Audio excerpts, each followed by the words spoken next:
Hey, good morning to everybody. It is now the 26th of November. We did not hunt yesterday and we're not hunting today. And I meant to show you this last video and I do apologize, but as you can see, the freezer's full and the processors in the local area are also full of deer, so there's nowhere to process it. And we're processing our own as we speak right now. And that's why I'm out here in the cold this morning. We're draining the meat, so it's good to go. And let me show you what I got. Underneath all this ice is the last deer that I shot the doe. It's kind of cold out here this morning, so the ice didn't melt, but the water's coming out clean. So we'll be cutting up this meat later, and that will be put in the freezer until I get ready to make some summer sausages. And that's what I want to do. I want to make summer sausage on my own, try to taste it out, make sure it's good.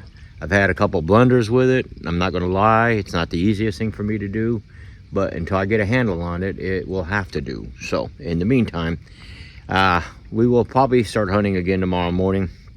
But as of now, today and yesterday, we took a break. I mean, we've got 6 deer already.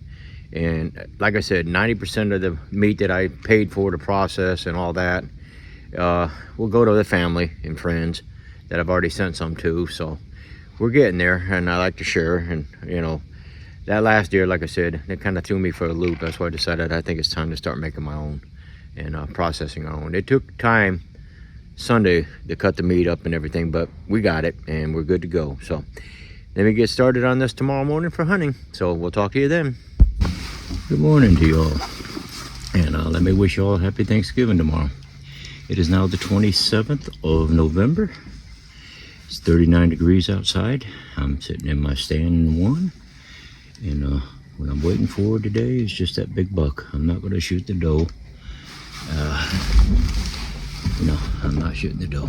It's just too much meat in the freezer right now, and I have no room for it, for one. And processors, man, this year got slammed early, so there's no room for deer to be processed. And speaking about which, I want you to take a look at yesterday was processing the meat. We cut it up into cubes, separated the blue skin and some of the fat and muscle stuff off the way.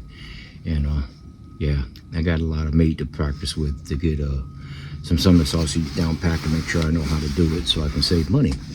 But let me tell you what, it's a hard process. It's not an easy process. You saw Sunday we dressed out the deer, and then I put it on ice, let it drain out to get the blood out, some of the gamey taste and stuff, until the water was clear, and the ice, of course. Lucky for me, I got Phillips ice machine, Bowling Green, Kentucky.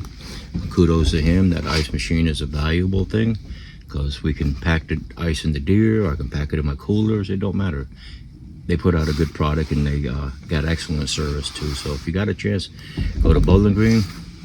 Here's their number and their link. If you're in that area, talk to them, maybe get an ice machine or two, because they are good. Anyway, back to hunting.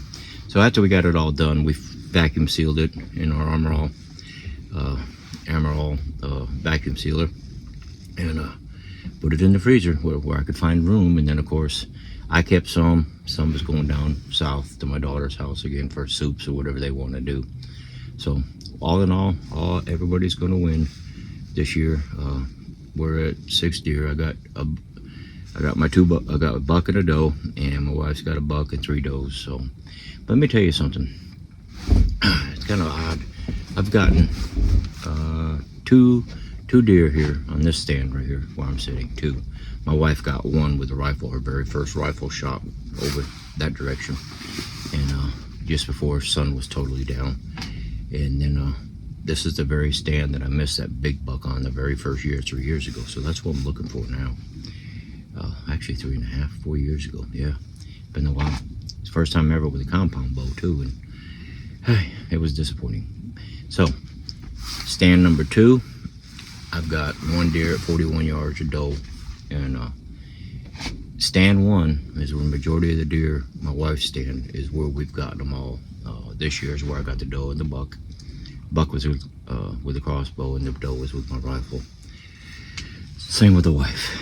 and that's where she got all her deer at too. It don't matter, last season too. So anyway, that's it. Let's get to hunting, and hope the big guy moves in here real quick and make it an early morning. If not, it's no big deal. I got time, and we'll talk to you in a bit.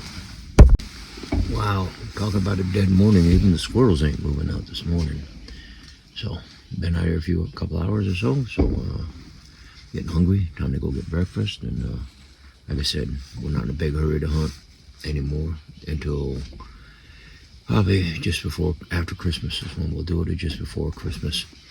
And when the meat gets a little down, I need some more summer sausages. It lasts me, as I said, mine are going away as well, you know. But let it settle down a little bit and maybe get another doe, and that's about it. I'm not going to hunt too much more after this. We pretty much, like I said, you get 2 bucks a year here and 3 doe every day. If you see 3 doe every day and you shoot them every day, that gets expensive. It thins out the herd too much. It's I know it's a prerogative. A lot of people got more meat than I do. But that's okay. I got what me and the wife need, and that's what I count. And I'll tell you what, them back straps I had the other day that were fresh, right here, that was from that deer we cooked. Man, they were good. Even the wife loved them, and I thought that was remarkable too. Little salt and pepper on it. Little, you know, stab it with the meat tenderizer a little bit and threw it on the grill, the frying pan, and some potatoes. It was good. Okay, ladies and gentlemen, please have a happy Thanksgiving. I'll probably pick this up after Thanksgiving, but you know how it goes. So we'll talk to you later.